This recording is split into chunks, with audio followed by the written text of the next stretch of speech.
ایک یہ بہن نے کویسچن کیا کہ عید میلاد النبی پر کیک وغیرہ ہمارے ہاں بنائے جاتے ہیں اور اس میں کبھی گنبد اور مینار بناتے ہیں، پورا مزار کا سے کیک بنا لیتے ہیں اور پھر اس کو کاٹتے ہیں، اور اسی طریقے سے بعض اوقات کیک کے اوپر لکھا ہوتا ہے عید میلاد النبی مبارک وغیرہ اور پھر اس کو کاٹا جاتا ہے۔ کیا یہ صحیح ہے یا نہیں؟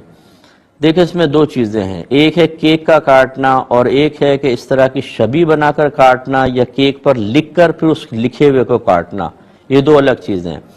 تو کیک جو ہے وہ کاٹنا تو شریعت نے کوئی منع نہیں کیا ہے، بشرطے کہ اس میں ریاکاری نہ ہو، اس میں دکھلاوا نہ ہو، اس میں انسان حد اعتدال سے نہ بڑھے، اس میں تفاخر نہ ہو، فخر کرنا نہ ہو، ورنہ پھر ان چیزوں کو کوئی فائدہ نہیں ہے، یہ الٹی قابل گرفت ہو جاتی ہیں۔ اور اگر اللہ کی رضا کی خاطر اور جیسے ہم عام کھانے وانا کھلاتے ہیں، چلیں لوگوں کو کیک کھلا دیا، کوئی حرج نہیں ہے۔ اب لکھنے کا معاملہ اور شبیہ کا وہ میں عرض کرتا ہوں، پہلے ایک کال لے لیتے ہیں۔ السلام علیکم۔ ایک یہ کویسچن جو تھا ابھی میں عرض کر رہا تھا کہ دیکھیں کیک کاٹنا تو شرعاً جائز ہے، لیکن شبیہ بنا کر معاذاللہ مزار کو پھر شہید کرنا، گنبد کو شہید کرنا، اسی طرح میلاد النبی لکھا ہو پھر نبی کے لفظ کو چاک کرنا، یہ سخت بے ادبی ہے۔ اس لیے سیدھا سادہ سا کیک بنائیں، اس پہ لکھیں کچھ نہیں، اور نہ اس طرح کی شبیہ بنا کے معاذاللہ اس کو چاک کریں، یہ بالکل صحیح نہیں ہوگا۔ صرف سمجھانے کی عرض کر رہا ہوں، آپ کے والد صاحب کی تصویر لے کے کوئی قینچی سے دو ٹکڑے کر دیں، آنکھیں ادھر اور پاؤں ادھر، تو آپ کو برا محسوس ہوگا یا نہیں ہوگا؟ حالانکہ آپ کے والد کے ساتھ ایسا نہیں کیا، ان کی پکچر کے ساتھ کیا ہے۔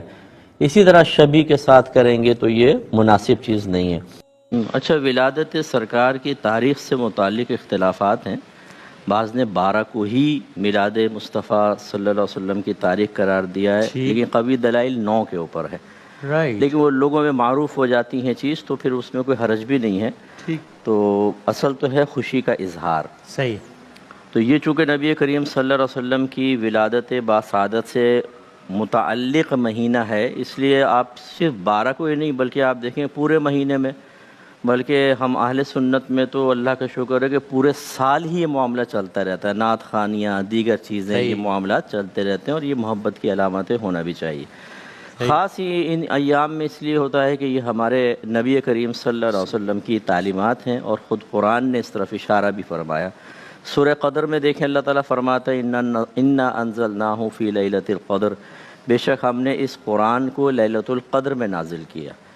یہ علماء فرماتے ہیں لوح محفوظ سے آسمان دنیا پر یک بارگی قرآن نازل ہوا تھا، اس کا بیان ہے، اور اتنی بابرکت وہ رات ہوئی کہ 83 سال 4 ماہ سے زیادہ اللہ نے اس کو مبارک قرار دیا۔ تو جس رات میں نزول قرآن ہوا، ابھی سینہ مصطفیٰ پر نہیں آیا، وہ رات اتنی بابرکت کہ ہر سال آئے تو اپنے ساتھ برکات لائے۔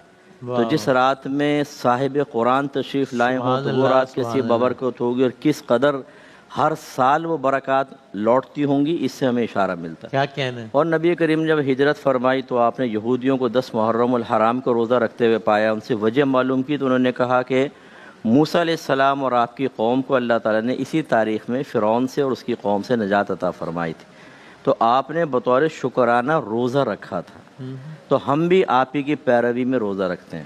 تو نبی کریم صلی اللہ علیہ وسلم نے فرمایا کہ موسیٰ کی موافقت اختیار کرنے میں تمہارے مقابلے میں ہم موسیٰ سے قریب ہیں۔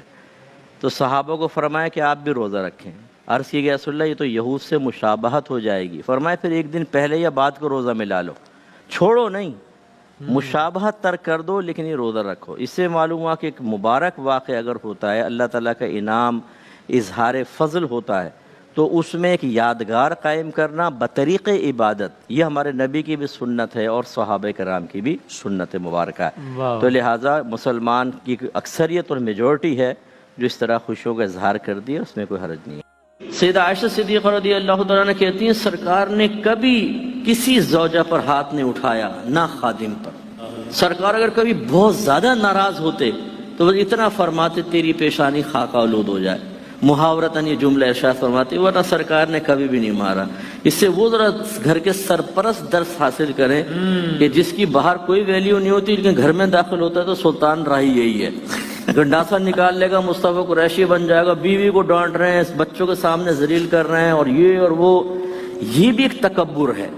بیوی کو محکومہ ضرور بنایا گیا ہے، اللہ نے ہمیں حاکم بنایا ہے، لیکن میرے آقا صلی اللہ علیہ وسلم اپنے ازواج مطہرات کے ساتھ کیسے تھے، یہ بھی دیکھنے والی چیز۔ سبحان اللہ۔ سرکار نے ارشاد فرمایا تم میں سے سب سے بہترین وہ ہے جو اپنے گھر والوں کے معاملے میں سب سے بہتر ہے، اور میں اپنے گھر والوں کے معاملے میں سب سے بہتر ہوں۔